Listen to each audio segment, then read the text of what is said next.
বিএনপির রাজনীতিতে ৪টি দশক ধরে এই গুরুত্বপূর্ণ পদগুলো আলো করে আছেন একজন নেতা। তিনি রুহুল কবির রিজভী আহমেদ। তবে তার বর্ণাঢ্য রাজনৈতিক ক্যারিয়ারে একটি ব্যতিক্রমী দিক হল তিনি কখনোই জাতীয় সংসদ সদস্য পদে নির্বাচন করেননি কিংবা নির্বাচিতও হননি। দেশের অন্যতম প্রধান এই রাজনৈতিক দলের একজন শীর্ষ নেতার এমপি না হওয়া নিয়ে বরাবরই কৌতূহল ছিল রাজনৈতিক মহলে। আজকের প্রতিবেদনে আমরা তুলে ধরব রিজভী আহমেদের সেই রাজনৈতিক ক্যারিয়ারের চালচিত্র, যেখানে তিনি এমপি না হয়েও হয়ে উঠেছেন অবিসাংবাদিক এক কণ্ঠস্বর। রিজভী আহমেদের রাজনৈতিক জীবনের শুরুটা হয় ছাত্র রাজনীতি দিয়ে। তার উত্থান রাজশাহী বিশ্ববিদ্যালয় থেকে। তিনি ছিলেন রাবির কেন্দ্রীয় ছাত্র সংসদ বা রাকসুর নির্বাচিত সহসভাপতি।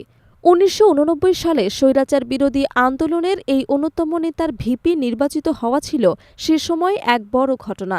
ছাত্র রাজনীতিতে সফলতার পর জাতীয় রাজনীতিতে প্রবেশ করেন তিনি। এরপর তিনি বাংলাদেশ জাতীয়তাবাদী ছাত্রদলের কেন্দ্রীয় সভাপতির মতো গুরুত্বপূর্ণ পদে দায়িত্ব পালন করেন। পরবর্তী ধাপে তিনি যুক্ত হন জাতীয়তাবাদী স্বেচ্ছাসেবক দলের রাজনীতিতে এবং সেখানেও কেন্দ্রীয় সভাপতির দায়িত্ব পালন করেন। এই সময়কালে তিনি আন্দোলন সংগ্রামে সক্রিয় থেকে দলীয় কর্মীদের আস্থা অর্জন করেন। তার সেই সময়ের ভূমিকা তাকে দ্রুত দলের শীর্ষ সারিতে নিয়ে আসে। পরে তিনি ঢাকার পল্টনে অবস্থিত বিএনপির কেন্দ্রীয় কার্যালয়ের দফতর সম্পাদক হিসেবে দীর্ঘদিন দায়িত্ব পালন করেন। তার পরিচিতি এবং প্রভাব বেড়েছে এই মুখপাত্রের পদ থেকেই, যেখানে তিনি প্রতিদিনকার রাজনৈতিক পরিস্থিতি নিয়ে দলের বক্তব্য তুলে ধরেন। ২০১৬ সালের ১৯ মার্চ বিএনপির ষষ্ঠ সম্মেলনে সিনিয়র যুগ্ম মহাসচিব হিসেবে নির্বাচিত হন রুহুল কবির রিজভী আহমেদ। এই পদটি দলের নীতি নির্ধারণী ফোরামে তাকে আরও গুরুত্বপূর্ণ অবস্থানে নিয়ে আসে। বর্তমানেও তিনি এই দায়িত্বের পাশাপাশি দলের মুখপাত্র হিসেবে বিরোধী পক্ষের সমালোচনায় সর্বদা সরব। কিন্তু এত দীর্ঘ এবং গুরুত্বপূর্ণ রাজনৈতিক ক্যারিয়ারেও তার সংসদ সদস্য না হওয়ার বিষয়টি বরাবরই আলোচনার কেন্দ্রে ছিল। রাজনৈতিক বিশ্লেষকদের মতে রিজভী আহমেদ দলের অভ্যন্তরে এমন এক অবস্থানে ছিলেন যেখানে তাকে সাংগঠনিক এবং মুখপাত্রের দায়িত্বেই বেশি প্রয়োজন ছিল। তাকে কেন্দ্রীয় কার্যালয়ের সঙ্গে সেতু বন্ধনকারী হিসেবে বিবেচনা করা হতো।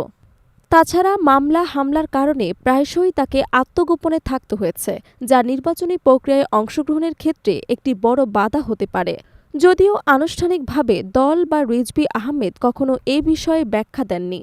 এমপি বা জনপ্রতিনিধি না হয়েও রুহুল কবির রিজভী দলের নীতি এবং আদর্শের জন্য রাজপথে ও প্রেস ব্রিফিংয়ে আপোষহীন কণ্ঠস্বর হিসেবে সংসদ ভবন কিংবা সরকারের অংশ না হয়েও রুহুল কবির রিজভী আহমেদ বিএনপির রাজনীতিতে একজন সেন্ট্রাল ফিগার। এমপি না হয়েও ৪ দশকের রাজনৈতিক জীবনে তিনি তার কর্ম এবং সংগ্রামের মাধ্যমে দলীয় কর্মীদের কাছে একজন আইকন হয়ে উঠেছেন। তার রাজনৈতিক জীবনের এই ব্যতিক্রমী পথচলা প্রমাণ করে যে জনপ্রতিনিধি না হয়েও দেশের রাজনীতিতে প্রভাবশালী ভূমিকা রাখা যায়, যদি থাকে আদর্শ এবং সংগঠনের প্রতি নিষ্ঠা।